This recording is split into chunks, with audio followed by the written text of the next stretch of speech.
புரட்சி தமிழகத்தை சேர்ந்த மரியாதைக்குரிய அண்ணன் ஏர்போர்ட் மூர்த்தி அவர்கள் நம்மோடு இணைஞ்சிருக்காங்க. அண்ணா வணக்கம். திராவிட முன்னேற்றத்தின் சார்பாக முனைவர் மரியாதைக்குரிய காமாட்சி நாயுடு அவர்கள் இணைஞ்சிருக்காங்க. ஐயா வணக்கம். வணக்கம். நாம் தமிழ் கட்சியின் சார்பாக மாநில ஒருங்கிணைப்பாளர் மரியாதைக்குரிய அன்பு தென்னரசு அவர்கள் இணைஞ்சிருக்காங்க. வணக்கம். வணக்கம் ஐயா, உங்ககிட்ட நான் ஆரம்பிக்கிறேன். 2019 நாடாளுமன்ற தேர்தலில் திராவிட முன்னேற்ற கழகம் பெற்ற அந்த வெற்றியை இந்த தேர்தலில் தக்க வைத்திருப்பதாக பார்க்க முடிகிறது. திமுக மீது கடுமையான ஒரு அதிருப்திகள் கடந்த 3 ஆண்டுகள் இருந்தது. அந்த அதிருப்திகளை மக்களுக்கு போக விடாமல் தடுத்து மக்களை ஏமாற்றி இந்த தேர்தலில் திமுக வாக்கை பறிச்சிருக்காங்க அப்படிங்கிற குற்றச்சாட்டுகள் சமூக வலைதளங்கள்ல எழுது கொண்டிருக்கு. பல்வேறு எதிர்கட்சி வைக்கிறாங்க. திமுகவினுடைய ஆட்சிக்கு கிடைச்ச வெற்றியா இல்ல பாரதிய ஜனதா கட்சி வந்துடக்கூடாதுன்னு சொல்லி மக்கள் திமுக ஓட்டு போட்டுக்கிறதா பார்க்கலாமா? நீங்க சொன்னதுல நீங்க தான் சொல்றீங்களே தவிர வேற மக்கள் யாரும் சொல்லல. மக்கள் எங்கள் பக்கம் தான் இருக்காங்க. மக்களுக்காகத்தான் நாங்க, எங்களுக்காகத்தான் மக்கள்ங்கிற மாதிரி தான் நாங்க வாழ்ந்துட்டு இருக்கோம். நாங்க சேவை செஞ்சுட்டு இருக்கோம். மக்களுக்காக நீங்க தான் எதுக்கு செய்யாறுல விவசாயிகளை கைது பண்ணி குண்ட சட்டம் போட்டீங்க? மக்களின் சேவையை மகேசன் சேவைன்னு நினைக்கிறவங்க நாங்க.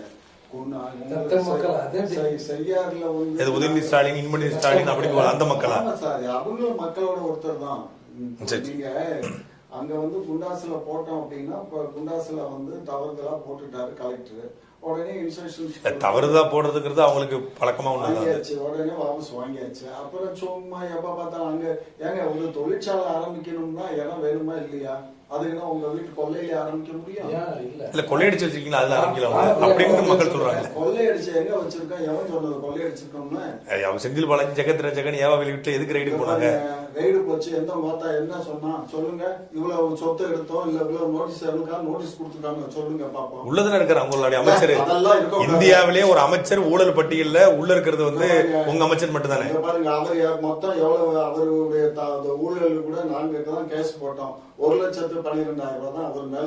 நீங்க தான் உலகி வச்சிருக்கீங்களா அவரை? ஆமா, நாங்க தானே போட்டோம். அவருக்கு அதிமுக இருக்கும்போது அவர் மீது வழக்கு தொடுத்தோம். அந்த வழக்கின் அடிப்படையில் தான் அவர் உள்ள இருக்காரு. மொத்தமே அதுல இன்வால்வ் 1,12,000 ரூபாய் தான். பெருசா ஒண்ணும் அவர் கொள்ளையடிச்சாருல.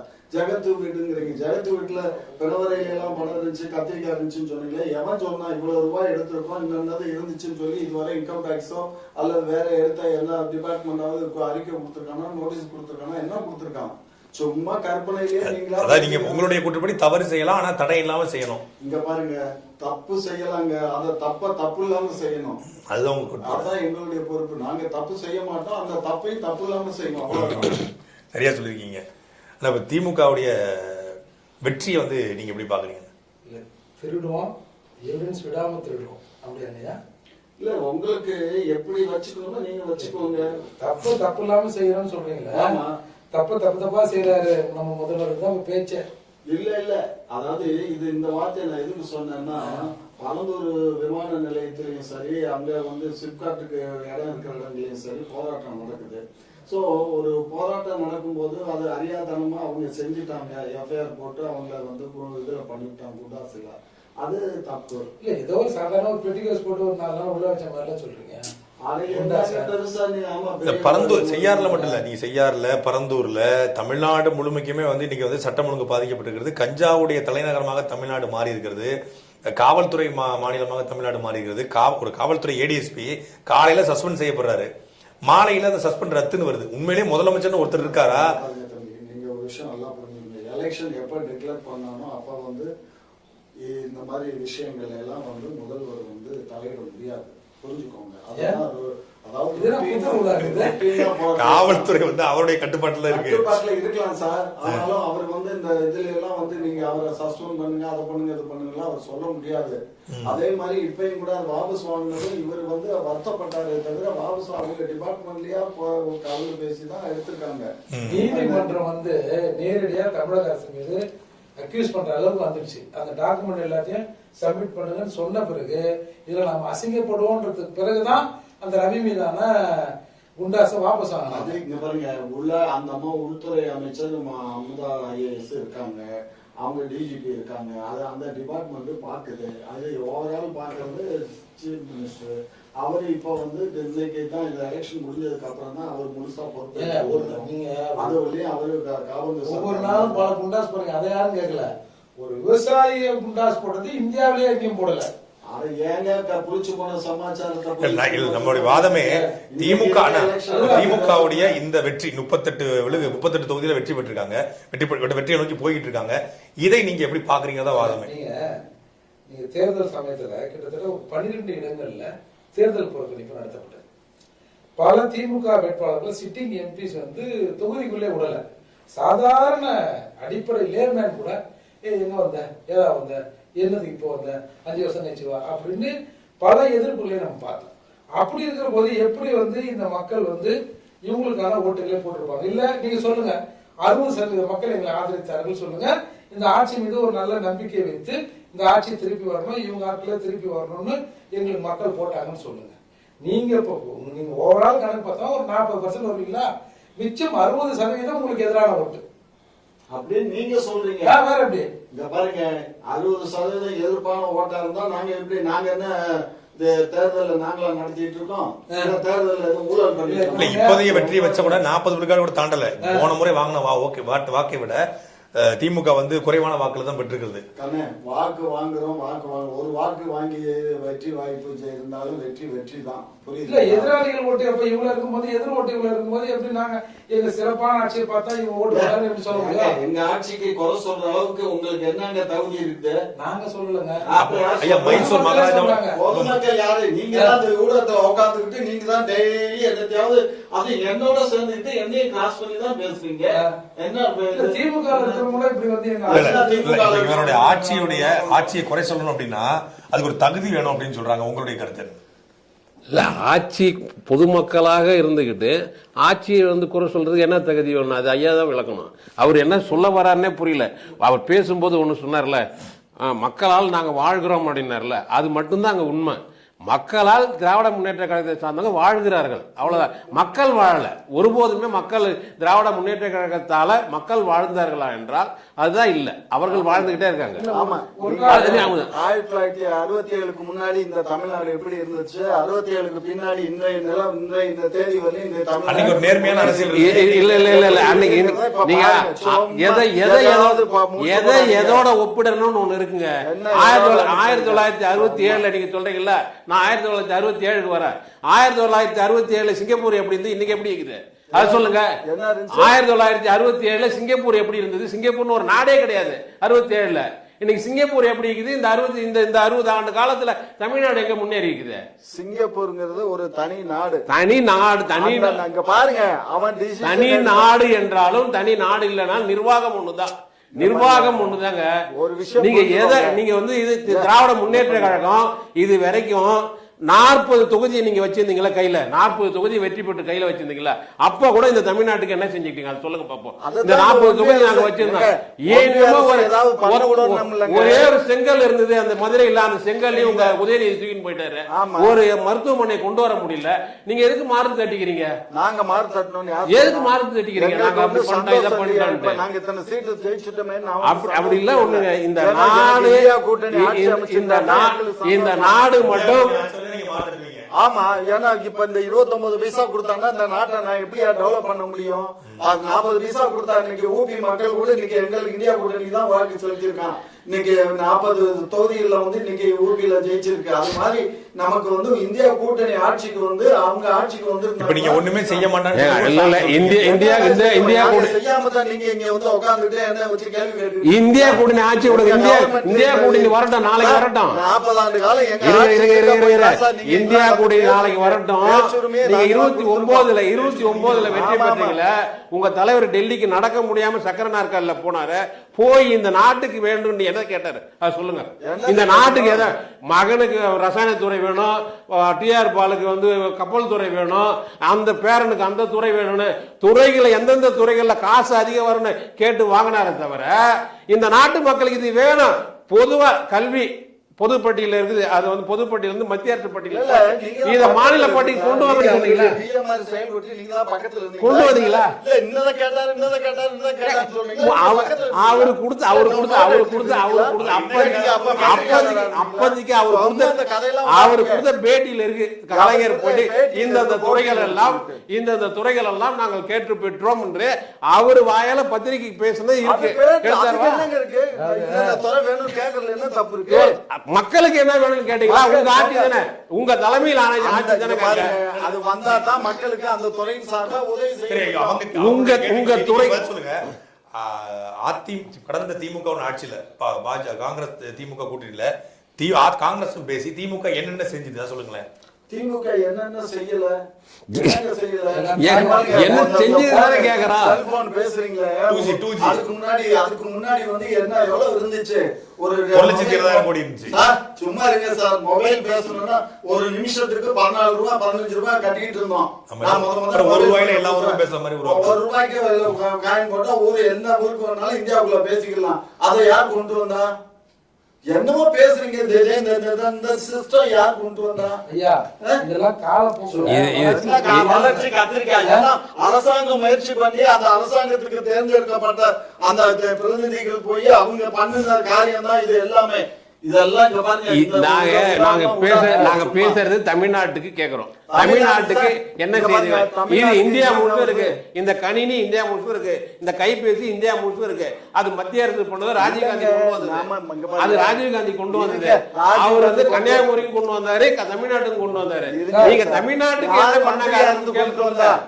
யார் மந்திரியா இருந்து கொண்டு வந்தா? யார் மந்திரியா இருந்தாலும் மத்திய அரசு கேட்டு வாங்கணும். அந்த துறையை கேட்டு வாங்கினதுனால அந்த துறையினுடைய அமைச்சர் போய் அதை செஞ்சு கொடுத்தாரு.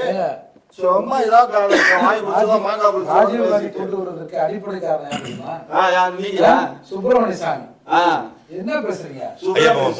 பிரேக்கிங் வந்திருக்கு. மொத்தமாக 39 தொகுதியிலுமே தமிழ்நாட்டில் வந்து திமுக கூட்டணி வந்து முன்னிலை வைக்குது. தேமுதிக விஜயகாந்தும் பின்னடைவு செஞ்சிருக்காரு. அதாவது விஜய் பிரபாகரனும் பின்னடைவு செஞ்சிருக்காரு. திமுக பின்னாடி போறாரு, முன்னாடி போறாரு, இப்படிதான் வந்துட்டு இருக்கு 3 மணி நேரமா.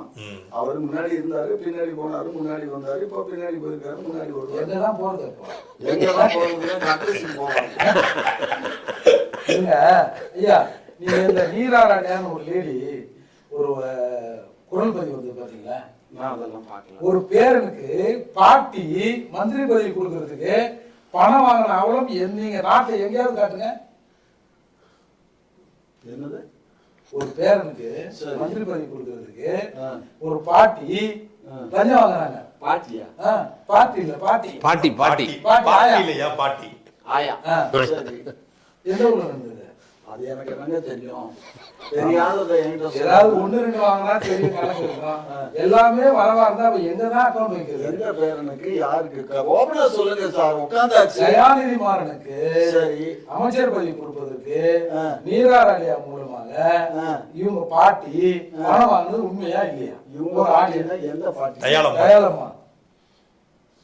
ஏங்க 500 கோடி ரூபாய் வாங்கினதா சொல்லி ஒரு குற்றச்சாட்டு இதுல இருக்கு, சிபிஐல இருக்கு. அதுக்கு தான் விசாரணைக்கு போகும்போது கலைஞர் அவர்கள் என்ன சொன்னாங்கன்னா, அவங்க வந்து மனநலம் சரியில்லாதவங்க, மனநலம் சரியில்லாதவங்க சொன்னாரு.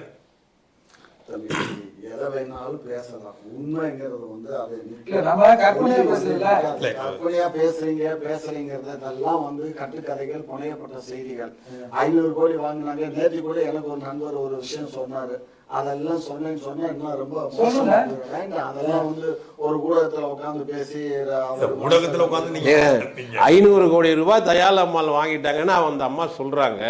நாங்க இது வந்து எங்களுக்கு தன்மான பிரச்சனை, நாங்க வாங்கல நிரூபிங்கன்ட்டு உங்க தலைவர் தான் வழக்கு மன்றம் போயிருக்கணும். அவர் மனைவி ரோட்ல வர ஒரு நாய் சொல்லுச்சு 30,000 கோடி கொள்ளையடிச்சாங்க அப்படின்னு தான் சொன்னாங்க. நாய் எல்லாம் சொல்லலைங்க. உங்க அமைச்சரவையில இருந்து நிதி அமைச்சர் சொன்னாரு. நாய் அமைச்சர் உங்க அமைச்சரவை திமுக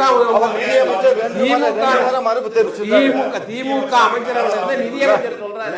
நாங்க சொல்லல. இங்க பாருங்க, அவர் வந்து தியாகராஜன் வந்து ஏற்கனவே இது என்னுடைய குரல் அல்ல, எனக்கும் இதுக்கும் சம்பந்தம் இல்ல, நான் பேசலைன்னு பிரஸ் மீட் 2 முறை கொடுத்தாச்சு. திரும்ப இப்பயும் கேக்குறேன், ஜெயலலிதா டான்சி வழக்குல போட்ட கையெழுத்து எண்ணிதல் சொன்னதுக்கு இதுக்கு என்னங்க வித்தியாசம் இருக்கு? நாங்க ரோட்ல வரேன்னு சொல்றதுக்கெல்லாம் நாங்க பதில் சொல்லிட்டே இருக்கோம். ஆமா, நீங்க என்ன போடுறீங்க? வாரம் ஒவ்வொன்றும் நீங்க ரோட்ல போறீங்க. உங்க சேனல்ல எங்களை பத்தி கழுவி ஊத்துறீங்க. உங்களுக்கு நாங்க பதில் சொன்னா நேரமே இருக்காது. உங்களுக்கு பதில் சொல்றதுதான் எங்களுக்கு.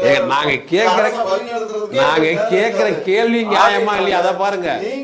நாங்க கேக்குற கேள்வி நியாயமா இல்லையா அதை பாருங்க. கேள்வி எல்லாம் நியாயம் தான், கேக்குற கேள்வி எல்லாம் அநியாயம் தான். சரிங்க. இப்ப நம்ம இந்த விவாதத்தினுடைய தொடர்ச்சியா பாரதிய ஜனதா கட்சி வந்து தமிழ்நாட்டுல 8 தொகுதிகள்ல வெல்லும்னு சொன்னாங்க. நான் உங்கள்கிட்ட தான் 8 தொகுதியில வெல்லும்னு சொன்னாங்க. கிட்டத்தட்ட 18 விழுக்காடு வாக்குகளை பெறும் சொல்லி கருத்து கணிப்பு எக்ஸிட் போல் சொல்லுது. கிட்டத்தட்ட பாரதிய ஜனதா கட்சி எல்லா தொகுதியிலுமே வந்து பின்னடை செஞ்சிருக்குது. சௌமியா அன்புமணி வந்து மட்டும் பாமகவின் சார்பாக வந்து முன்னிலை போறாங்க, அப்புறம் பின்னாடி சந்திக்கிறாங்க. அவங்க வெல்வதற்கான வாய்ப்பு இருக்குன்னு சொல்லப்படுது. மற்றபடி பாஜகவுடைய முதன்மை தலைவர்களாக அறியப்பட்ட விஏபி கேண்டிடேட்ஸ் அறியப்பட்ட எல்லாருமே வந்து மிகப்பெரிய தோல்வியை தழுவிருக்காங்க. அதை நீங்க எப்படி பாக்குறீங்க?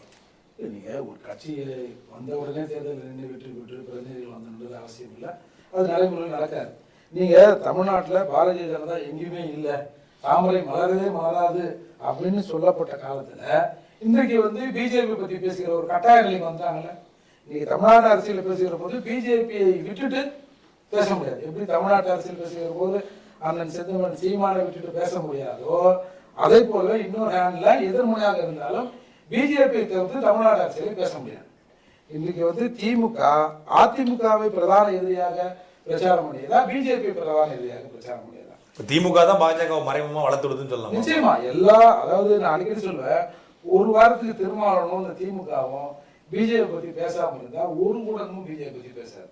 பிஜேபியை வளர்த்து விடுகிற அஜெண்டாவை இவர்கள் தான் செய்தாங்க. அப்போ இவங்க என்ன நினைக்கிறாங்க, அதிமுக என்ற ஒரு கட்சி அழிஞ்சிச்சுன்னா நம்மள எப்படி பிஜேபி நினைக்கிறதோ பிஜேபியும் திமுகவும் இருந்தா போதும் அப்படின்னு நினைக்கிற மாதிரி இவர்கள் திமுகவும் பிஜேபியும் இருந்தா போதுன்னா இவங்களும் உள்ளூர நினைச்சிருக்காங்க. பாருங்க, தப்பா நீங்க பதிவு பண்றீங்க.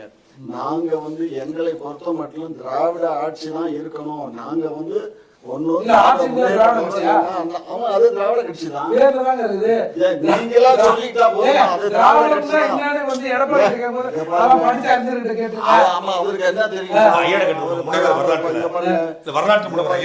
ஒரு விஷயம், திராவிடம்னா என்ன, யாரோ கத்திரிக்காய் அப்படிதான் உங்களுக்கு சொல்லணும். அப்படி சொன்னா வரலாற்றுல திராவிடம்னா என்னன்னு தெரியலன்னா அப்புறம் நீங்க எப்படி இந்த நாட்டுல தெரியலன்னா போங்க, உங்களுக்கு நான் ஒண்ணும் சொல்ல வேண்டியது இல்ல, விடுங்க. இந்திய மலைக்கு மேற்கே இருக்கக்கூடிய இந்த பகுதி இந்தியா இல்ல, விந்திய மலை. விந்திய மலையா? மகாராஷ்டிரால ஆரம்பிக்கிறது இல்ல, அந்த மலை மேற்கு தொடர்ச்சி மலை. அந்த மலைக்கு இந்த பக்கம் இருக்கிற பகுதி எல்லாமே அதே மாதிரி சூரியனுடைய ஒளி கதிர்களையும் வச்சுதான் அது திராவிட நாடுன்னு இது நிர்ணயம் பண்றோம்.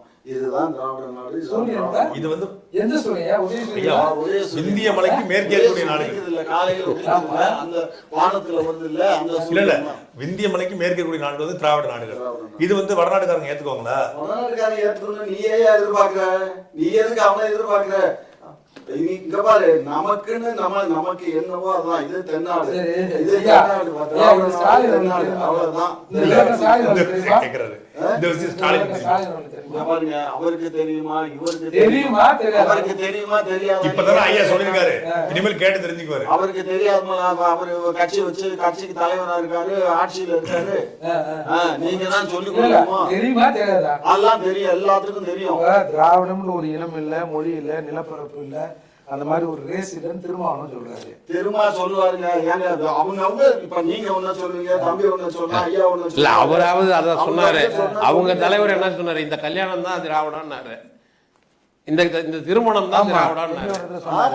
திராவிட மக்கள் சாதி மறுப்பு திருமணம் பண்றதா திராவிடத்துல ஒண்ணுதானுங்க. ஜாதி மறுப்பு திருமணமும் திராவிடத்துல ஒண்ணுதான். நீங்க இப்ப உட்கார்ந்துட்டு பேசுறது திராவிடம் தான். இதெல்லாம் திராவிடியன் கல்ச்சர் தான், புரிஞ்சுக்கோங்க. இல்ல, கல்யாணம் பண்ணாம வாழ்றதுதானே திராவிடன் கல்ச்சர். நீங்க கல்யாணம் பண்ணாம வாழ்றீங்களா? இல்ல, திராவிடன் நான் திராவிடன். நீதிமன்றமே சொல்லிடுச்சு கல்யாணம் பண்ணாமலே வாழ்ந்துக்கலாம் அப்படின்னு சொல்லி இருக்கு. அதான் ஆணும் வாழலாம், பொண்ணு ஆணும் வாழலாம், எல்லாரும் ஆளலாம். அதுக்கு வந்து வேணும்னா கல்யாணம் பண்ணிக்கலாம், வேணும்னா இதுதான் திராவிட கொள்கை. அது திராவிட கொள்கைன்னு நான் சொல்லல. நீங்க இதை சொன்னதுனால நான் அதுக்கு பதில் சொல்றேன். நீதிமன்றமே அதுக்கு உத்தரவு போட்டிருக்குன்னு சொல்ல வரேன். நீதிமன்றம் போட்டதுதான் அதான் திராவிடம். ஏங்க, நீதிமன்றத்துல சொல்லி இருக்கா இல்லையா, தாலி கட்டாமலே அவங்க சேர்ந்து வாழலாம் இருக்கா இல்லையா? இல்ல, ஒரு நெறியோட இருக்கணும், அதெல்லாம் இல்ல. ஒருத்திக்கு ஒருத்திங்கிறது என்னுடைய ஒருவனுக்கு ஒருத்திக்கு ஒருத்தி லூலு குரூப் மாதிரில இருக்குது. ஆமாங்க, இப்பதான் நீதிமன்றம் சொல்லி இருக்குல்ல, சுப்ரீம் கோர்ட் அந்த தீர்ப்பு கொடுத்துருக்குல்ல, ஆணும் வாழலாம், பெண்ணு வாழலாம்னு சொல்லி இருக்குல்ல. சுப்பிரமணிய ஐயா மாதிரி பேச ஆரம்பிச்சிட்டீங்க. நான் உண்மையை சொன்னாக்கா நாங்க போய் பேசுறோம். உண்மையை பேசுறவங்க சுப்பிரமணியம். நீதிமன்றம் சொன்னச்சா இல்லையா? நீதிமன்றம் சொன்னது, அது வந்து நீதிமன்றம் பாபர் மசூதி வந்து இடிச்சது சரிதான், ராமர் கோயில் கட்டினது சரிதான்னு சொல்லுது. நீங்க அதை தீர்ப்பு எதுக்குறீங்க திமுக? ராமர் குறித்து நீதிமன்றம் ஒரு விஷயம் வச்சுக்கோங்க, 7 ஜட்ஜி வச்சு ஒரு தீர்ப்பு கொடுத்தாங்க. ஆனா உங்களுக்கு எதிரா சொன்னா அப்படியே ஒரு உருட்டு, உங்களுக்கு ஆதரவா சொன்னா ஒரு உருட்டு. அதாவது நான் வந்து இந்த பாத்திரத்தை இப்படி திருப்போம், இந்த பக்கம் பூசணும், நீ அந்த பக்கம் ஈயம் பூசுற மாதிரி இருக்கணும், ஈயம் பூசாத மாதிரி இருக்கணும். 7 நீதிபதிகள் கூடி உட்கார்ந்து ஒரு தீர்ப்பை கொடுக்குறாங்க. கொடுக்கும்போது கூட என்ன சொன்னாங்க, இங்க வந்து அந்த கோவில் இருந்ததுக்கான அடையாளங்கள் இருக்கு, ஆனால் அது நிரூபிக்கப்படல அப்படின்னு சொல்லி. ஆனா பாபர் மசீதி இருந்ததுக்கான அடையாளம் நிரூபிக்கப்பட்டிருக்கு சொல்லலையே. அவரு பாபர் மசீதி இருந்தது தடையா இருக்குல்ல, அதிகாரம் இருக்கு, அவங்களே நீதிமன்றமே அதானே பதிவு பண்ணுது. ஆகையினால இது வந்து இந்த அதுக்கு நாங்க இப்ப தீர்ப்பு நம்பிக்கை அடிப்படையில் தீர்ப்பு கொடுக்குறோம் சொல்றாங்க. இப்ப அவரு கோயில கட்டியாச்சு, இப்ப ஜெய் ஸ்ரீராமன் சொல்லித்தான் இந்த ஓட்டை வாங்கி இப்ப நம்ம எல்லாத்தையும் குதிரை ஏறிக்கிட்டு இருக்கான். எனக்கு பயமா இருக்கு சாமி. ஏற்கனவே இவன் ஈடிங்கிட்ட உட்காந்துருக்கு, நீங்க இருக்க மனுஷன் மடியில கணவனா வழியில பயம் இல்ல, கோடி கோடியா கொள்ளையடிச்சு வச்சிருந்தா நீங்க பயப்படணும். உனக்கு தான் ஈடி வரும்போது எனக்கு ஈடி உனக்கு தப்பி தேவை இன்னொரு மோடி வர விட்டுறக்கூடாது. நான் மட்டும் உள்ள போயிட்டு நீங்க நினைக்காதீங்க, திரும்ப மோடி வந்துட்டா 2 பேர் பேர சொல்லி சொன்னாரு. எல்லாத்தையும் மிரட்டுவாங்க, எல்லாத்தையும். அதாவது எதிர்கட்சி இல்ல கேரளா சிஎம் மிரட்டுறாங்களா? கேரளா சிஎம் இங்க பாருங்க, கேரளால இப்ப என்னாச்சு, காங்கிரஸ் சிஎம் அவருக்கு பணம் கொடுக்காம தொங்கல்ல விட இல்லையா,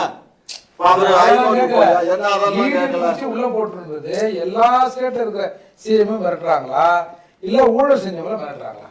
ஊழல்னா எதுங்க ஊழல், எது ஊழல் எனக்கு தெரியல. ஊழல்ங்கிறது என்னன்னு ஊழல்னா என்னன்னு தெரியலன்றாரு.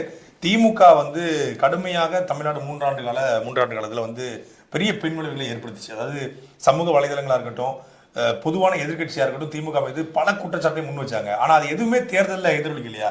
அப்ப களம் ஒண்ணு தேர்தல் ஒன்னா இருக்கு அப்படின்னு பார்க்கலாமா? அது களம் வந்து தேர்தல். இந்த திமுகவுடைய இந்த வெற்றி என்பது அது திராவிட முன்னேற்ற கழகம் மக்களுக்கு நாங்கள் இதெல்லாம் செஞ்சோம் அதனால வந்த வெற்றி அப்படின்னு அவங்க மாற்றிட்டிக்க முடியாது. இங்கே தமிழகத்தை பொறுத்த வரைக்கும், இந்தியா முழுசும் அது எப்படி இருக்கோ, தமிழகத்தை பொறுத்த வரைக்கும் இங்கே மோடியினுடைய எதிர்ப்பலை இங்கே இருக்கு. பாரதிய ஜனதா கட்சி வந்துடக்கூடாது. ஏன்னா கல்வியில் வந்து உயர்ந்தவர்கள், சிந்தனையில் உயர்ந்தவர்கள் தமிழ்நாட்டில் தான் இருக்காங்க. ஆகவே பாரதிய ஜனதா கட்சி ஒருபோதும் இந்த நாட்டுக்கு தேவையில்லை என்ற முடிவை இந்த மக்கள் எடுத்துட்டாங்க. இதை திராவிட முன்னேற்ற கழகம் மறுபடியும் செஞ்சுக்கிட்டு இருக்கு, அவ்வளவுதான். இது திராவிட முன்னேற்ற கழகத்தை செஞ்ச இதில் இவங்க என்ன சாதிச்சுட்டாங்க? இது ஐயா சொல்றாரு, நாங்கள் வந்து நிறைய செஞ்சிட்டோம்னு சொல்லுவாங்க. இன்னைக்கு பத்திரப்பதிவு விலை பன்மடங்கு ஏறி இருக்கா இல்லையா? இன்னைக்கு இந்த மனை வணிகம் தொழில் முற்றமும் முடங்கி போயிருக்கா இல்லையா? ஒரு பக்கம் பேருந்துக்கு நாங்கள் பெண்களுக்கு இலவசம் கொடுத்துட்டோம்ன்றாங்க. பொண்டாட்டிக்கு இலவசம் கொடுத்துட்டு புருஷனுக்கு பயண கட்டணத்தை உயர்த்தினாங்களா இல்லையா? எதை இவர்கள் தெளிவாக செய்தார்கள்? எதோ ஒன்றும் செய்யல. அப்போ இவங்க வந்து நாங்கள் இதெல்லாம் சாதிச்சிட்டோம், இது ஈராண்டு ஆட்சி 100 ஆண்டு சாதனை பேசிக்கிட்டு இந்த 67லேருந்து இந்த வார்த்தை மாய்மாலம் தான் திராவிட முன்னேற்ற கழகத்துக்கிட்ட இருக்குதே தவிர மக்களுக்கு நன்மை பார்க்கக்கூடிய எதை ஒன்றும் அடிப்படையில் செய்யலை. ஆனா திமுக தரப்பு என்ன சொல்றாங்கன்னா, பெண்களுக்கான இலவச பேருந்து, மகளிர் உரிமை தொகை, மாணவர்களுக்கான உரிமை தொகை, இப்ப தாய் மாணவர் திட்டம், இலவச காலையில வந்து காலை உணவு, அதுவும் சத்தான உணவு, இது எல்லாமே ஒன்னே ஒன்று நான் கேட்கிறேன். காமராஜர் மதிய உணவு திட்டம் கொண்டு வந்தார். அது வந்து அவருக்கு முன்னாடி யார் ஆட்சியில் இருந்தாங்கன்னா வெள்ளைக்காரன் ஆட்சியில் இருந்தான். வெள்ளைக்கார ஆட்சியில் இந்த நாட்டை சுரண்டி வரியை வசூலித்து அவன் நாட்டு கொள்ளையடிச்சு எடுத்துன்னு போயிட்டான். அப்போ இந்த நாடு வறுமையில் இருந்தது, குழந்தைகள் படிக்க முடியாமல் இருந்தது, பசியில் இருந்தது. அந்த நேரத்தில் அவர் வந்து உணவு கொடுத்து படிக்க வச்சார், சாப்பாடு போட்டு படிக்க வச்சார். 60 ஆண்டு காலமாக நீங்கள் தான் ஆட்சியில் இருக்கிறீங்களே, இந்த 60 ஆண்டு காலம் சென்னும் இன்றைக்கும் காலை உணவு கொடுத்தாதான் இந்த குழந்தைகள் வந்து படிக்க முடியும்னு இந்த நிலைமையில் இந்த நாடு இருக்குனாக்கா, இது இந்த அவலத்துக்கு யார் காரணம்? இதை யாராவது சிந்திச்சாங்களா? 60 வெள்ளக்காரன் வந்து வெள்ளக்காரன் சரிங்க, வெள்ளக்காரன் காலத்திலிருந்து ஆட்சி மாறும் போது காமராஜர் உணவு போட்டார். அதுக்கப்புறம் 5 முறை எங்கள் டாக்டர் கலைஞர் முதலமைச்சர்ன்றீங்களே, 5 முறை முதலமைச்சர் இருந்தாக்கா இந்த நாட்டு மக்கள் தன் வருவாயை கொண்டு கௌரவமா வாழக்கூடிய ஒரு நாட்டை உருவாக்காமல் இன்றைக்கும் சோறு போட்டாதான் பள்ளிக்கூடத்துக்கு வர முடியுன்ற நிலைமையில இந்த நாட்டை வச்சிருக்கிறது யாரு? பள்ளிக்கூடத்துக்கு வரக்கூடிய மாணவர்கள் வந்து சோர்வா இருக்காங்க, அவங்களுக்கு சத்து இல்லைன்னு சொல்லிதான் உப்புமா இந்த மாதிரியான விஷயங்களை போடுறாங்க. நான் திரும்ப அதுதான் கேட்கிறேன். இந்த 60 ஆண்டு கால இவர்களுடைய ஆட்சிக்கு பிறகும் ஒரு வேளை உணவு இலவசமா போட்டதான் பள்ளிக்கூடம் வர முடியும்ன்ற நிலைமையில இந்த நாட்டை சீர்கெடுத்தது யாரு? இல்ல இப்படி எடுத்துக்கலாமா? எப்படி வேணாலும் எடுத்துக்கலாம். ஒரு காலத்துல மத்தியான சாப்பாட்டுக்கு வழி இல்லாம இருந்தோம். இப்ப கால சாப்பாடு வழி இல்ல அப்படி எடுத்துக்கலாம். முதல் வந்து மதிய உணவுக்கு தான் வழி இல்லாம இருந்தாங்க குழந்தைங்க. இந்த இவர்கள் இந்த 60 ஆண்டு காலம் இவர்கள் ஆண்ட பிறகு 5 முறை முதலமைச்சர் இருந்த பிறகு எம்ஜிஆர் ஒரு 10 ஆண்டுகள், ஜெயலலிதா ஒரு 15 ஆண்டுகள், இவர்கள் இந்த திராவிட கும்பல் இந்த நாட்டை 60 ஆண்டுகள் சீர்கெடுத்த பிறகு மதிய உணவு இல்லை, காலை உணவும் இல்லைன்ற நிலைமைக்கு தான் இந்த நாடு முன்னேறி இருக்கு. அதாவது உங்களுக்கு ஆட்சி அதிகாரம் கையில இல்ல இருந்தா நம்மளும் இந்த மாதிரி ஏதாவது செய்யலாமே, நம்மளும் ஏதாவது பந்தா காட்டலாமே நினைக்கிறீங்களே தவிர உள்ளூர உங்களுக்கு வந்து மக்கள் மீதும் மக்களுடைய மனநிலை அறிஞ்சு உங்களால தேர்தல் பரப்புரை செஞ்சிருந்தா இப்ப தேர்தலில் நீங்க ஜெயிச்சிருக்கலாம்ல. நான் எங்களுக்கே மக்கள் வாக்களிச்சாங்க, நாங்க எப்படி மக்கள்கிட்ட வாக்கு வாங்கணும்? 1600 கோடி 1600 கோடி தேர்தல் பத்திரம் மூலமா வாங்கியிருக்கீங்க. அவன் பிஜேபி காரன் ஒரு 6000 கோடி தேர்தல் பத்திரம் மூலம் வாங்கியிருக்கான். இங்க வந்து ஒரு நாடாளுமன்ற வேட்பாளருக்கு 4 கோடி ரூபாய் தொடர் வண்டியில போனதை பிடிச்சிருக்காங்க. நாம் தமிழர் கட்சியை பொறுத்த வரைக்கும் இந்த 40 தொகுதிக்கு சேர்த்தே நாங்க 4 கோடி ரூபாய் செலவு பண்ணல. உங்க கட்சியை பத்தி நாங்க செலவு பண்ணல. இல்ல இல்ல நான் கட்சியை பத்தி சொல்ல. நாங்க வந்து நீங்க ஆட்சிக்கு வரணும், நீங்க துடிக்கிறீங்க, செய்யலாம், ஆட்சிக்கு வரணும் தான் துடிக்கிறோம். இதை விட நன்மை செய்யணும் தான் துடிக்கிறோம். 1600 கோடி ரூபாய் தேர்தல் பத்திரத்துல வாங்கி வெளிப்படையா, அப்ப வெளிப்படை இல்லாம நீங்க எத்தனாயிரம் கோடியில வாங்கியிருப்பீங்க, எத்தனாயிரம் கோடியில செலவு பண்ணிருப்பீங்க. ஓட்டுக்கு பணம் கொடுத்து தான் நீங்க ஜெயிச்சிருக்கீங்க. ஓட்டுக்கு பணம் கொடுக்காம நாங்க வந்து கிட்டத்தட்ட 8 விழுக்காடு வாக்குல தாண்டி போயிட்டு இருக்கோம். தேர்தல் பாண்டுங்கிறது வந்து மத்திய அரசு ஒன்றிய அரசு ஒரு சட்டம் கொண்டுட்டு வந்து பண்ணது. அதுல எங்களுக்கு வந்து கொடுத்த பணம் ஒரே ஒருத்தர் வந்து கூட லாட்டரி மார்டின் வந்து அதாவது லாட்டரி அடிச்சு ஏழை எளிய மக்களுடைய வயிற்றுல அடிச்ச அந்த உழைக்கிற மக்களுடைய காசுல நீங்க வெள்ள வேண்டி சட்டை போட்டுருக்கீங்க. அதெல்லாம் எங்களுக்கு தெரியாது. அவரு கொடுத்துருக்காரு, நாங்க அவரை கேட்கல. அவரா பேங்க் போறாரு, ஃபார்ம் வாங்குறாரு, ஃபில் பண்றாரு, பேங்க் அக்கௌண்ட் நம்பர் மாத்தி போடுறாங்க. அவங்களுக்கு அக்கௌண்ட் நம்பர்லாம் அவங்க இந்த மாதிரி பேங்க்ல போய் கேட்டாலே கொடுத்துருவாங்க. இந்த மாதிரி நான் இந்த திராவிட முன்னேற்ற கழக கட்சிக்கு கொடுக்கணும், பாரதிய ஜனதாவுக்கு கொடுக்கணும், காங்கிரஸுக்கு கொடுக்கணும், நாம் தமிழர் அப்படின்னு சொன்னா நீங்க கேட்கல, அவரா கொடுத்துட்டாரு. நல்ல ஆட்சியை பார்த்துட்டு அவர் பார்த்து அவரை கொடுத்துருக்காரு. நாங்க இங்க பாருங்க, மார்டினை பத்தி உங்களுக்கு தெரியுமா? தெரியும். மார்டின்னா தெரியுமியா? ரெமி மார்டின். அந்த மார்டின் லாட்டரி மார்டின், சரிங்களா? மார்டின் சட்டை உங்களுக்கு தெரியுமா? அந்த காலத்துல இருக்கும். மார்டின் சட்டை இருக்கும், மார்டின் பேண்ட் இருக்கும், மார்டின் கப்பல்ஸ் இருக்கும், எல்லாமே இருக்கும். கருணாநிதி அவர் முதல்வராக இருக்கும்போது இதே வந்து லாட்டரி மார்டின் மீது கேரளா அரசு வழக்கு போடுது. சீட்டிங் பண்ணிட்டாரு, ஒரு 4000 கோடி சீட்டிங் பண்ணிட்டாரு, ஒரு வழக்கு போடுது. அப்போ தமிழ்நாட்டின் தலைமை வழக்கறிஞராக இருக்கிற ராமன் அவர்களை மார்டினுக்கு ஆஜராக வைக்கிறார் கருணாநிதி. அரசு தரப்புல இருந்து இல்லங்க, நானும் பலமுறை அரசு தரப்பு அட்வொகேட் அட்வொகேட்டுங்கிறவங்க அரசுக்கு மாத்திரம் இல்ல, அவர் தனியாரும் அப்பீல் ஆகலாம். அவர் வந்து அரசுல வந்து அவர் பெய்டு சர்வன்ட் இல்ல, அவருக்கு ஆனரேரி தான் சம்பளம். ஆனரேரி சம்பளம் வாங்குறவங்க எல்லாத்தையும் அப்பீல் ஆகலாம். ஒரு தமிழ்நாடு அரசு ஒரு சீட்டிங் ஆஜராகிறானா தமிழ்நாடு ஆஜராக பாருங்க. சீட்டிங் அவங்க வக்கீல் தொழில அவங்க பாக்குறாங்க. எத்தனை கொலை கேஸ்ல போய் வக்கீல் போய் கொலையே பண்ணல. இருக்காரு திமுக என்ஆர் கிலோங்க இருக்காரு. இவர் போயிட்டு மோடியுடைய வழக்குல போய் ஆஜராக வரா? மோடி ஒரு வழக்குல சிக்கிறாரு, அந்த வழக்குல என்ஆர் கிலோங்க போய் ஆஜராக வரா? இல்ல திமுக வில்சன் போய் ஆஜராக வரா? ஏங்க அவங்க எங்கேஜ் அடுத்து அப்படி சொல்லவே சொல்லாதீங்க. மோடி ஏங்க எத்தனை கேஸ் நம்ம கபில் சிபல் எல்லாம் எத்தனை கேஸ் அப்பீல் ஆயிருக்காரு, நீங்க என்ன பேசுறீங்க? கபில் சிபல் அரசு வழக்குறீங்களா? இருந்தாருங்க தமிழ்நாட்டின் தலைமை வழக்கறிஞர் டெல்லியினுடைய மூத்த வழக்கறிஞர் முன்னாடி இருந்தாரு. இல்ல ஒரு காலத்துல இருந்திருப்பாரு. பதவியில் இருக்கும் பொழுது ஒரு அக்யூஸ் போய் ஆஜராகிறார். கவர்மெண்ட் பிபி அதுல ஹைலைட்டா கேரள அரசு தமிழக முதல்வருக்கு கடிதம் போடுது. யோ என்னையா அது அநியாயமா இருக்குது, எங்க ஊர்ல நாங்க அவனை அக்யூஷன் போறோம், உங்க அரசு வழக்கறிஞர் வந்து இங்க வாதாடுறால அப்படின்னு கடிதம் போட்ட பிறகு நீங்க வாபஸ் வாங்குறீங்க. ஏன் வாபஸ் வாங்குறீங்க? அப்ப சொல்ல வேண்டியதுன்னா ராமன் வந்து அவரோட சொந்த வேலையா அவர் போனாரு, தமிழ்நாட்டுக்குள்ளதான் நாங்க அவர் கட்டுப்படுத்துவோம், கேரளாவை நாங்க கட்டுப்படுத்த முடியாது, அவர் நாங்க வாபஸ் வாங்க சொல்ல வேண்டியதானே. ஏன் வாபஸ் வாங்குறீங்க அவரை? கவர்மெண்ட் கேட்டுக்கிட்டதுனால நாங்க நீ போகாதீங்க இல்ல அது அவரோட உரிமை சொல்ல வேண்டியதானே. நாங்க ரெக்வஸ்ட் பண்ணினோம் அவ்வளவுதானே தவிர அவரை போக கூடாது நாங்க ஒன்றும் சட்டம் அப்போ லாட்டரி மார்ட்டினுக்கும் உங்களுக்குமான உறவுங்கிறது அது யுகமா வர உணவு. ஆமா ஆமா ஆமா ஆமா ஏன்னா யுகமா ஆமா. அது இல்ல அது வந்து கள்ள உறவு இல்ல கள்ளப்பண உறவு. கள்ள அவரு அதுக்கு மேல கள்ள பணம் உறவு கள்ளப்பண உறவு. நாட்டுல எவனுமே கதை எதுவுமே தெரியாதா?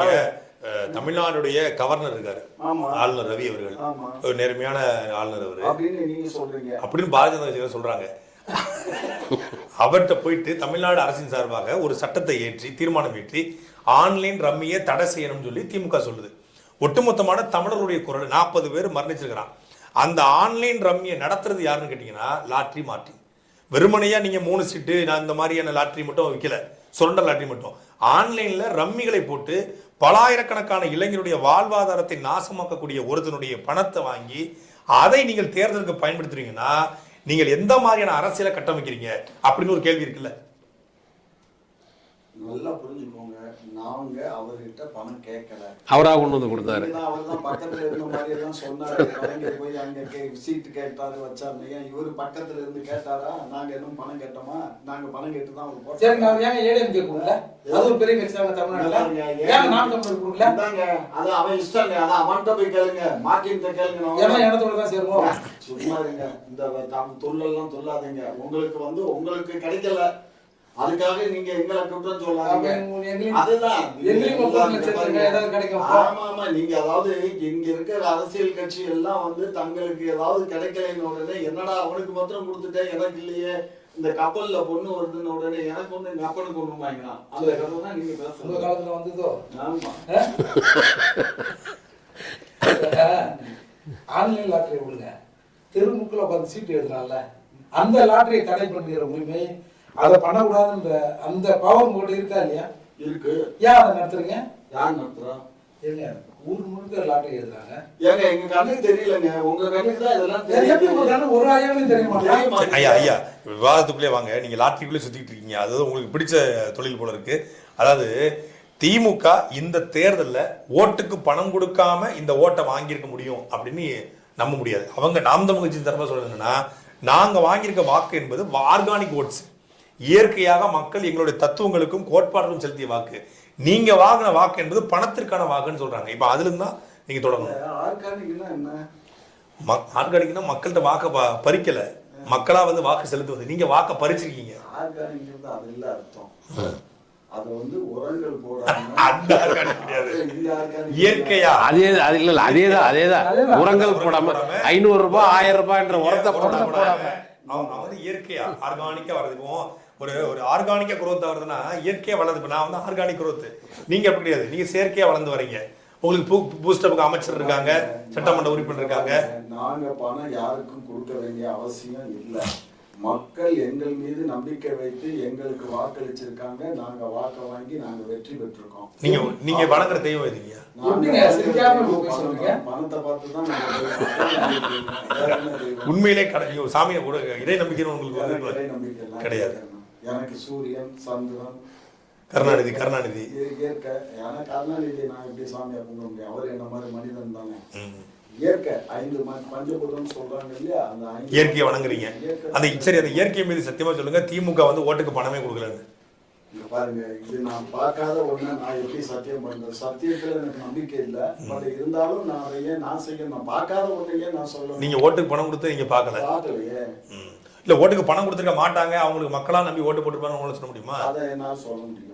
ஏன்னா எங்களுடைய சேவை மக்களின் சேவை. அப்படி அண்ணா சொன்ன மாதிரி மக்களின் சேவையே மகேசன் சேவை மாதிரி இன்னைக்கு எங்க முதலமைச்சர் 24 மணி நேரம் மக்களை பத்தியே சிந்திச்சுட்டு மக்களுக்கான செயல்பாட்டுல இருக்காரு. அதனால அவருக்கு மக்கள் மீது அவர் மீது அன்பு வச்சு அவருக்கு அவருடைய கட்சிக்கு அவருக்கு வாக்களிச்சிருக்காங்க. கடந்த நாடாளுமன்ற தேர்தலில் உங்க கூட்டணியில் நின்று ஜெயிச்ச ஒரு எம்பி கிட்ட ஒரு நிறைய எல்லாம் கேட்கிறாரு. திமுக 1500 கோடி ரூபாயை இந்த தேர்தலில் செலவு பண்ணிருக்கு, ஓட்டுக்கு காசு கொடுத்துருக்கு, ஓட்டுக்கு காசு கொடுக்குறது அம்பேத்கர் தத்துவத்துக்கு எதிரானதுன்னு கேட்கிறாரு. அதுக்கு அவர் அந்த எம்பி என்ன சொல்லி பண்ணிருக்கீங்க? ஏங்க நீங்க யாரு சொல்றீங்கன்னு தெரியுங்க.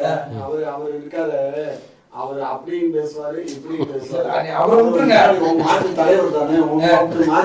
திமுக காசு கொடுத்துருக்கலாம், ஏன் வந்து கேட்டா அவங்க கொடுத்துருக்கலாம், செஞ்சிருக்கலாம். ஆமா, இது எல்லாம் கொடுக்கறது தான், இது நடைமுறையில் உள்ளதான் இல்ல. தெரியாத ஒண்ணு கேட்கும் போது அவர் எனக்கு தெரியாதுன்னு சொல்றாரு. கொடுக்கலாம் சொல்ல வேண்டியதானே. இங்க பாருங்க, கொடுத்திருக்கலாம், வச்சிருக்கலாம். திமுக கிட்ட போய் கேளுங்க. ஆமா, நீங்க கேட்க வேண்டியது அங்க கேட்கணும். அத தலைமையில கேட்கணும்.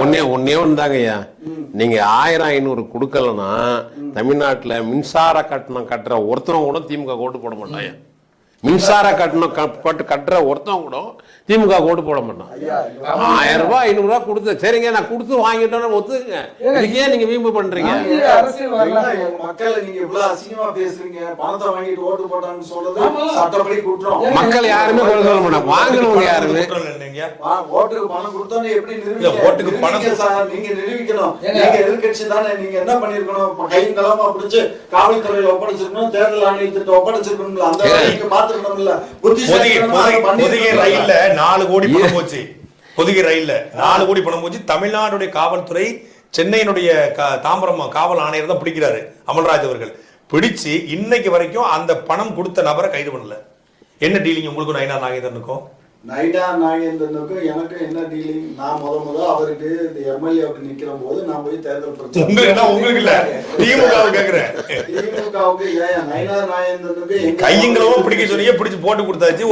ஒரு பிஜேபியோட ஒரு கருப்பு ஆடு சொல்லிச்சு, போட்டு கொடுத்தாச்சு, எல்லாம் பண்ணியாச்சு. பாருங்க, அந்த பணத்தை தேர்தல் ஆணையத்துக்கு கண்ட்ரோலுக்கு போயிடுச்சு. நீங்க இதெல்லாம் ஏங்க இது கூட ஒரு வழக்கு பதிவு செய்தது தமிழ்நாடுடைய தாம்பரம் காவல்துறை தான். இவங்க தாங்க பண்ண முடியும். ஆனா தேர்தல் ஆணையம் தானே அதனுடைய கண்ட்ரோல். நீங்க இப்ப நிறைய பணங்கள் நீங்க தானே சொன்னீங்க, எல்லாமே நீங்க தானே சொன்னீங்க காவல்துறைக்கு புகார் கொடுக்கணும். புகார் கொடுத்து கமலாலயத்திலிருந்தே புகார் கொடுத்து எல்லாம் நடந்த பிறகு கூட வழக்கு பதிவு செய்யலையே. வழக்கு பதிவு செய்யாது தேர்தல் ஆணையத்தினுடைய தேர்தல் ஆணையத்துல தான் அந்த கட்டுப்பாடு. அந்த பணம் தான் தேர்தல் ஆணையத்துக்கு போயிடுச்சா இல்லையா? அந்த பணம் தேர்தல் ஆணையம் மூலியமா தான் போகும். இல்ல தேர்தல் ஆணையம் மூலியமா தேர்தல் ஆணையம் அதுல வரவே இல்லை, ரோலே கிடையாது. தமிழ்நாடு காவல்துறை தான் பணத்தை பிடிக்கிறாங்க. பணத்தை பிடிச்ச அவங்க கொண்டு போய் வீட்டுல வச்சுக்கிட்டாங்களா? என்ன பேசுறீங்க? அரசு கருவூலத்துக்கு போதுங்க, அரசுக்கு காவல்துறைக்கு போதுங்க. இங்க பாருங்க, ஒரு கணக்கு இருக்கு. இப்ப எத்தனை ஆயிரம் கோடி மொத்தம் 9,00,000 கோடியை என்னமோ பிடிச்சிருக்காங்க இந்த இதுல. இந்த இதுல எல்லாமே அரசு கஜானாவுக்கு போகும். அவங்க பேர்ல எஃப்ஐஆர் போடுறதுக்கு முன்னாடி விசாரணை பண்ணி தான் எஃப்ஐஆர் போட முடியும். இப்ப ஏற்கனவே நோட்டீஸ் கொடுத்து 2 நோட்டீஸ். எத்தனை நாளைக்கு? தேர்தல் முடிஞ்சு 45 நாள் ஆச்சு. இப்ப தேர்தல் முடிவுகளும் முடிஞ்சிருச்சு. நீங்க சொல்றீங்கல்ல ஓட்டுக்கு பணம் கொடுத்தா பிடிக்க சொல்லுங்க. பிடிச்சு கொடுத்த ஒருத்தங்கிறது நடவடிக்கை எடுக்கலையே. உண்மையிலே திமுக நேர்மையான கட்சியா இருக்கும்னா அவரை சம்மந்தம் இல்லையா? என்ன பேசுறீங்க? அது யாருடைய கண்ட்ரோல்? தேர்தல் அதிகாரியுடைய கண்ட்ரோல். அவருடைய கட்டுப்பாட்டுல இருக்கிறத வச்சுக்கிட்டு நான் எங்க மேல பழி போடுறீங்க? இந்த வேலை காவல்துறை கட்டுப்பாட்டுக்கு காவல்துறை அவருடைய கட்டுப்பாடு எலெக்ஷன் கண்ட்ரோல் போயிடும். எலெக்ஷன் டிக்ளேர் பண்ணியாச்சுன்னா அது இல்லைங்க. நீங்க புரியாம பேசுறீங்க. ஒண்ணு இல்ல, இந்த வாகனங்களை இடைமறிச்சு நான் சொல்றது கேளுங்களா? இந்த வாகனங்களை வழிமறிச்சு ஆடு வித்த காசும் கோழி வித்த காசும் பிடிச்சாங்கல்ல, அது மட்டும்தான் தேர்தல் ஆணையத்துது. இந்த 4 கோடி ரூபாய் பிடிச்சது தமிழ்நாடு காவல்துறை. காவல்துறை பிடிச்சா இல்லையா? காவல்துறை யாரோட கட்டுப்பாட்டுல புரியாம பேசுறீங்க. தயவு செய்து நான் சொல்றது கேளுங்க. எப்ப தேர்தல் டிக்ளேர் பண்ணியாச்சோ அன்றைக்கே அவங்களை எல்லாம் taken over by election officer. அவங்க கண்ட்ரோலுக்கு போயிடுவாங்க. எதை பிடிச்சாலும் சரி, எதை பிடிச்சாலுமா ஆமா, எதை பிடிச்சாலும் எல்லாம் அவங்களுடைய கண்ட்ரோலுக்கு போயிடும். ஆகையினால இது எங்க அரசுக்கும் அதுக்கும் சம்பந்தம் இல்லை. அவ்வளவுதான். முதல்ல என்ன தேர்தல் இப்போ அந்த கருப்பு கேன் வரும் ஊருக்கு ஞாபகம் இருக்கானே, இன்னும் எவனும் கேன் வரல, நீ அந்த ஊரை மதிக்கல அப்படின்னு பொறுப்பாளர் கேட்பான். அப்போ பொறுப்பாளர் அந்த 5 லிட்டர் கருப்பு கேன் ஞாபகம் இருக்கா கொடுத்துருப்பீங்களா? அதை வாங்கி பொறுப்பாளர் கொஞ்சம் சாப்பிட்டு நம்ம ஓட்டு போடுவாங்க. அவங்க ஒரு கிளாஸ் சாராயத்துக்கு நம்ம முதல்ல ஓட்டை விற்ற ஆரம்பித்தோம் தமிழ்நாட்டில். அதுக்கப்புறம் எங்கள் ஊருக்கு மட்டும் காசு வரல, இன்னும் நாங்களாம் இழிச்சு வாங்கினா அப்படின்னு மக்கள் தமிழ்நாட்டில் சாலை மறியல் பண்ணாங்க. ஞாபகம் இருக்கா? இதுதாங்க வளர்ச்சி. லட்டுக்குள்ள மூக்குத்தி, திருமங்கலம் ஃபார்முலா, அதாவது ஈரோடுல கொலுசு, அதாவது ஒரு பட்டியல் அடைக்கிறது, ஆம்பளைங்களுக்கு கொலுசு கொடுத்த ஒரே கட்சி திமுக. அதாவது ஒரு விஷயம் என்னன்னா, நடக்க மாட்டாதவன் நல்ல பையன் வீட்டுல பொண்ணு கட்டினாமா. எங்க கிராமத்துல நடக்க முடியாதவன் நல்ல பையன் வீட்டுல பொண்ணு கட்டினாமா. சரியா? நல்ல பண்ண சித்தப்பன் வீட்டு மாலை சித்தப்பா மாலை கட்டினாங்கிற மாதிரி. அது மாதிரி உங்களுக்கு பேசுறதுக்கு வேற வேலை இல்லைன்னா எங்க கட்சியை பத்தியும் எங்க ஆட்சியை பத்தியும் கல்வி ஊத்துறீங்க. திமுக விழுந்த வாக்கு என்பது பணத்துக்காக விழுந்த வாக்குகள் இல்லை. அப்படி பாத்தீங்கன்னா மாசம் 1000 ரூபாய் கொடுக்குறோம். நல்லாட்சி பண்ணனாலதான் திமுக ஓட்டு விழுந்திருக்கு. அப்போ மத்தியில பாஜக விழுந்த ஓட்டு நல்லாட்சி பண்ணதுக்காக எடுத்துக்கலாமா?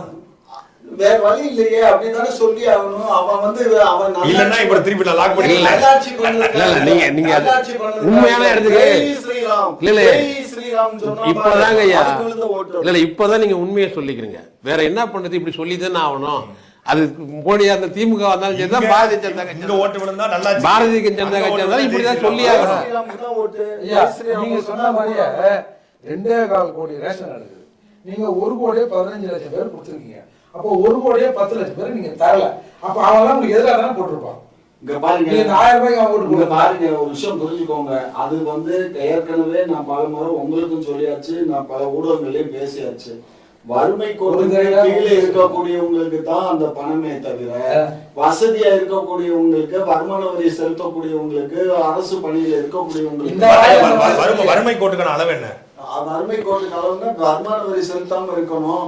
அது கார்டு இருக்குல்ல, ரேஷன் கார்டுல வந்து எல்லோ கார்டு, இந்த கிரீன் கார்டுன்னு சில கார்டு இருக்கு. தேர்தல் அறிக்கையில சொல்லுவாங்க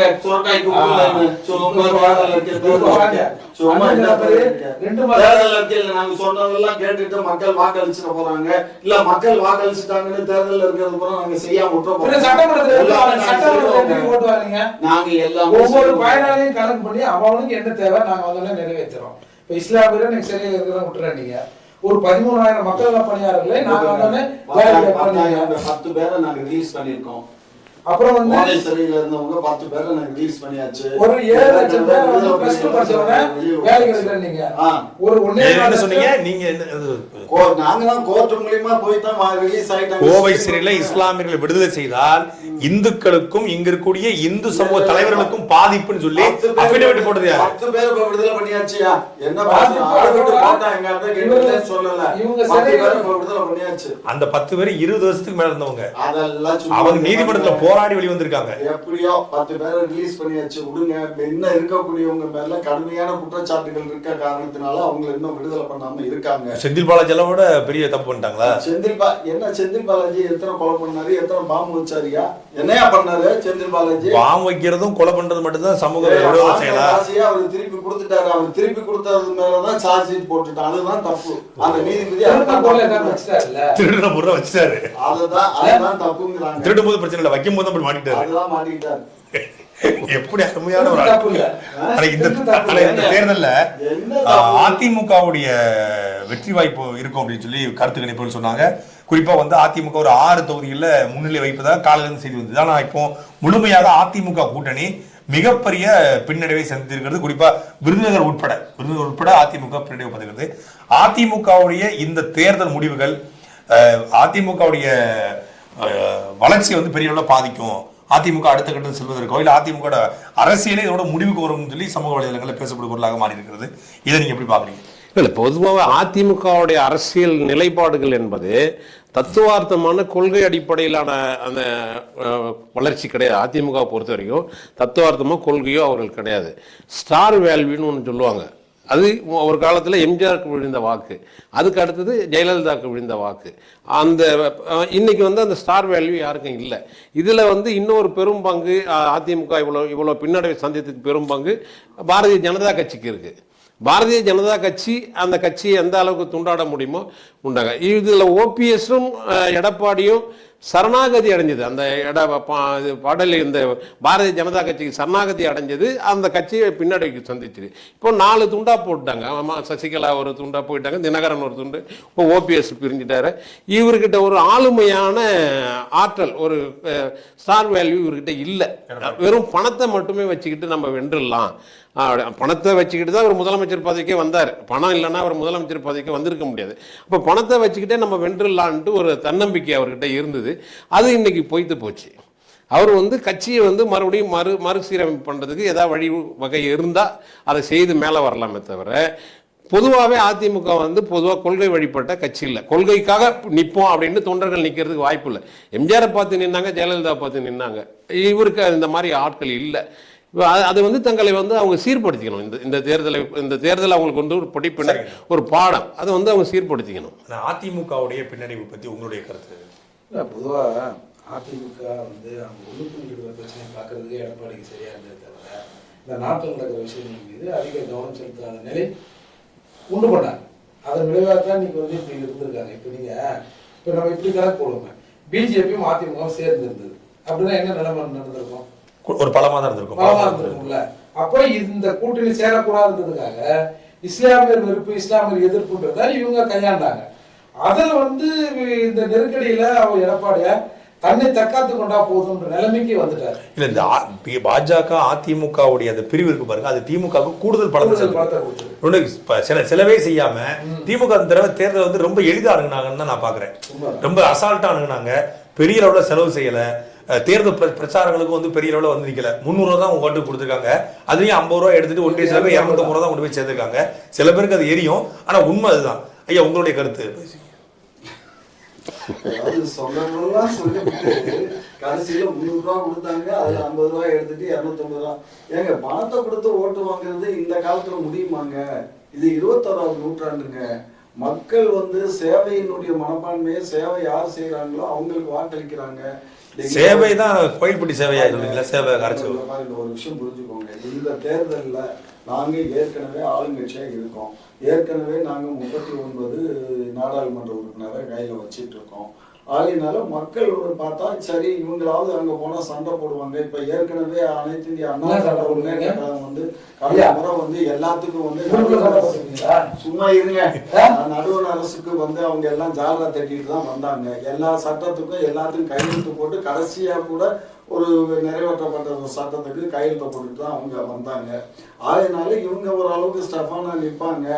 அதனால நமக்கு ஏதாவது மக்களுக்கு தேவையானது எங்கேயாவது சண்டை சத்தத்தை போட்டாவது நமக்கு வாங்கி நம்மளுக்கு நல்ல முறையில் சிஏ NPR NRC வரும்போது அமைதியா வாக்களிச்சது, என்ஐஏக்கு வந்து மறைமுகமா வாக்களிச்சது, பல்வேறு நாசக்கார திட்டங்களை வந்து கொண்டு வரும்போதெல்லாம் உடனே வெளியிட செஞ்சு போறது, இது மாதிரியான நல்ல திட்டம்.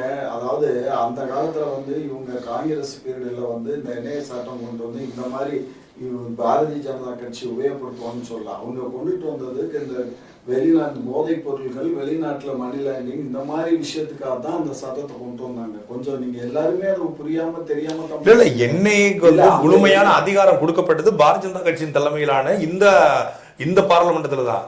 இதுக்கு எதிர்ப்பு தெரிவித்து என்ஐஏ சட்டம் என்பது ஒரு ஆள் தூக்கி சட்டம், என்ஐஏ அமைப்புங்கிறது சண்டைப்பட வேண்டியது இந்த 39 பாராளுமன்ற உறுப்பினர்கள் தானே. அதான் வெளியிட பண்ணிட்டோமே.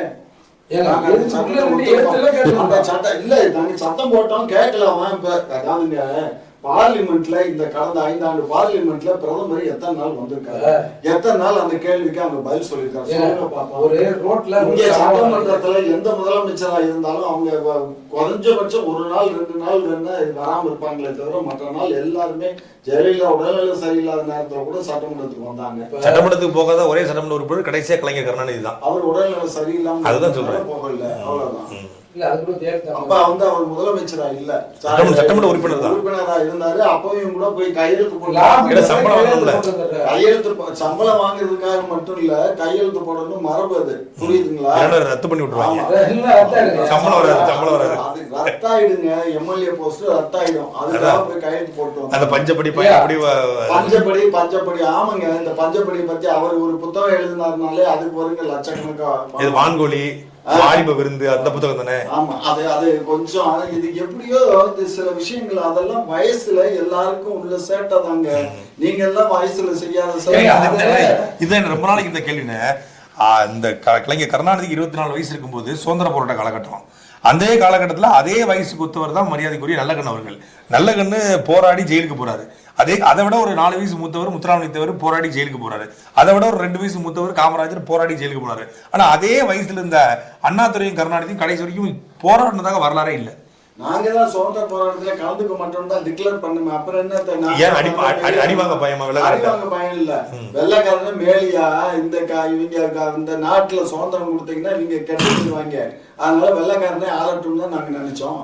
அதாவது சுதந்திரத்தை வாங்கி கொடுத்துட்டு கப்புன்னு வந்து ஆட்சியை பிடிச்சிட்டீங்க. அதுக்கு என்ன பண்றது? போராடின பிள்ளைகள் பூரா தரையில் நிக்குது. நின்று போது அதுக்கு உங்களுக்கு என்ன வலிக்குது?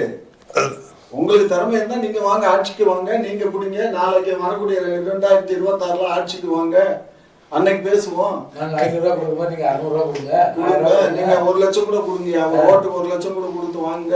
நீங்க தான் கோடீஸ்வரனா தானே இருக்கீங்க. அப்புறம் என்ன ஐயா, இப்ப பிரச்சனையே வந்துங்க, போன சட்டமன்ற தேர்தலில் நீங்க கொடுத்த வாக்குறுதிகளை கிட்டத்தட்ட 100க்கு மேல நிறைவேற்றல. அப்போ ஒவ்வொரு வாக்குறுதியிலும் ஒரு பயனாளி இருப்பான்ல, அவன் எவனுமே உங்களுக்கு ஓட்டு போட்டுக்க மாட்டான். அப்ப இந்த வெற்றி எப்படி சாத்தியம்னு நீங்க மாத்தட்டுறீங்க? ஏங்க, இந்த வெற்றியை நாங்க கொண்டாடவே இல்லைன்னு சொல்றேன், அப்புறம் மாத்தட்டும் எனக்கு எப்படி வந்து வாயில கொண்டாடலையா? என்னத்தை கொண்டாடுறேன் நான்? எங்களுக்கு இந்தியா கூட்டணி ஆட்சி அமைச்சாதான் எங்களுக்கு சந்தோஷமே. எங்க உயிர் தப்புன்னு நினைச்சோம், அப்படிதானே? இடி ஐடி ஐடி அந்த ரெண்டும் வந்து இப்போ ஐடிக்கு எல்லாம் யாரும் பயப்படல கண்ணு. ஈடிக்கு பயப்படுறீங்களா? ஐடிக்கு நாங்க முறைப்படி ஆடிட்டர் இருக்காரு, அக்கௌண்ட்ஸ் கொடுக்குறோம், எல்லாமே செட்டில் பண்றோம், வரியை கட்டுறோம், அதுல ஒண்ணும் பயம் இல்ல. செட்டில் பண்றோம்னீங்களா, அது மட்டும் உண்மை. வந்து ஆட்சி மத்தியில வந்து பாரதிய ஜனதா கட்சி ஆட்சி வந்துச்சுன்னா செட்டில் பண்ணிடுறா. பிஜேபி வந்து அந்த ஈடியும் ஐடி வருமே அப்படிங்கிறது உங்க பிரச்சனை. தேவையில்லாம அவன் அந்த ஆள் வந்து ஒன்றிய அரசு வந்து இந்த ஈடியை வச்சுக்கிட்டு மிரட்டுறான். எங்கள் மட்டும் இல்ல, நீங்க போற போக்குல நீ பாருங்க, அனைத்து மாநிலங்கள்லயும் இருக்கக்கூடிய எதிர்கட்சிகளை எல்லாம் மிரட்டி அவங்கள எல்லாத்தையும் பணிய வச்சு எல்லாத்தையும் இந்த கருத்தியல் எங்களுக்கு தெரியாமதான் இல்ல. நாங்க ஆரம்பத்திலே சொல்லிட்டோம், காங்கிரஸ் கட்சி தமிழர்களுக்கு எதிரி, பாரதிய ஜனதா கட்சி மானுட குலத்துக்கே எதிரி, மனித குலத்துக்கே எதிரின்றதை அதை தெளிவா நாங்க புரிஞ்சு வச்சிருக்கோம். நாங்க பேசுறது தமிழ்நாட்டுக்கு மட்டும்தான். மோடி வரக்கூடாதுன்றதுல எங்களுக்கும் மாற்று கருத்துலாம் இல்லை. ஐயா, இப்படிதான் பின்னி பிணைஞ்சுதான் இருக்கும். நீங்க தமிழ்நாடு மட்டும் ஆட்சி பண்ணா போதும்னு நினைக்காதீங்க. ஒன்றிய அரசு அவங்ககிட்ட தான் எல்லாமே இருக்குது, உங்கள்கிட்ட ஒண்ணும் இல்ல, ஜீரோ தான். நீங்க திரும்பவும் நாங்க அதை தான் சொல்றோம், எல்லாமே அவங்ககிட்ட தான் இருக்கு. காரணம், தாரை வாத்து கொடுத்தது நீங்க. எது